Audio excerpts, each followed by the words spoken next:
Last బాల్కి 6 కొడతామంటూ అప్పట్లో కిరణ్ కుమార్ రెడ్డి గారు రాష్ట్ర విభజన సందర్భంలో ప్రజలందరినీ నమ్మించారు. తీరా చూస్తే అది కాస్త ఆయన లాస్ట్ బాల్కి 6 కొట్టలేదు, కానీ ఉన్న బాల్కి డకౌట్ అయిపోయినటువంటి పరిస్థితి. ఆయన దెబ్బతిన్నారు, రాష్ట్రం విడిపోయింది. అదొక కథ చూసాం. ఇప్పుడు చంద్రబాబు గారికి సంబంధించినటువంటి యాక్టివిటీలో అలాంటిది కాకుండా చూసుకోవాల్సిన బాధ్యత ఆయనది. వేగంగా పూర్తి చేసుకోవడం. ప్రస్తుతం ఆయన వైఎస్ఆర్ కాంగ్రెస్ పార్టీలో ఉన్న లోపాలు, వైసీపీకి సంబంధించి ప్రత్యర్థులు వీటి మీదనే చూసుకుంటున్నారు. కానీ తన పార్టీకి సంబంధించినటువంటి వాళ్ళు, అక్కడ పోటీలు పడుతున్నటువంటి వాళ్ళు, మరోవైపు జనసేన వల్ల పోటీలు అక్కడ ఎలాంటి ప్రాబ్లమ్స్ వస్తున్నాయి ఇవన్నీ తెలియదంటే ఖచ్చితంగా తెలుసు.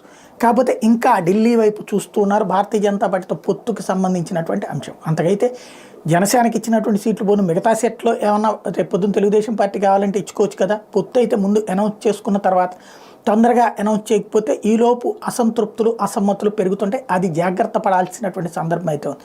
ప్రస్తుతానికైతే భారతీయ జనతా పార్టీ డెసిషన్ వైపు ఆయన చూస్తున్నారు. కానీ భారతీయ జనతా పార్టీ దగ్గరికి ఎవరిని పంపించారో లేదో ఏమీ తెలియట్లేదు. అటు తెలుగుదేశం శ్రేణులకు అర్థం కావట్లేదు, ఇటు భారతీయ జనతా పార్టీ శ్రేణులకు అర్థం కావట్లేదు. ఎవరి వ్యూహం అర్థం కాదు.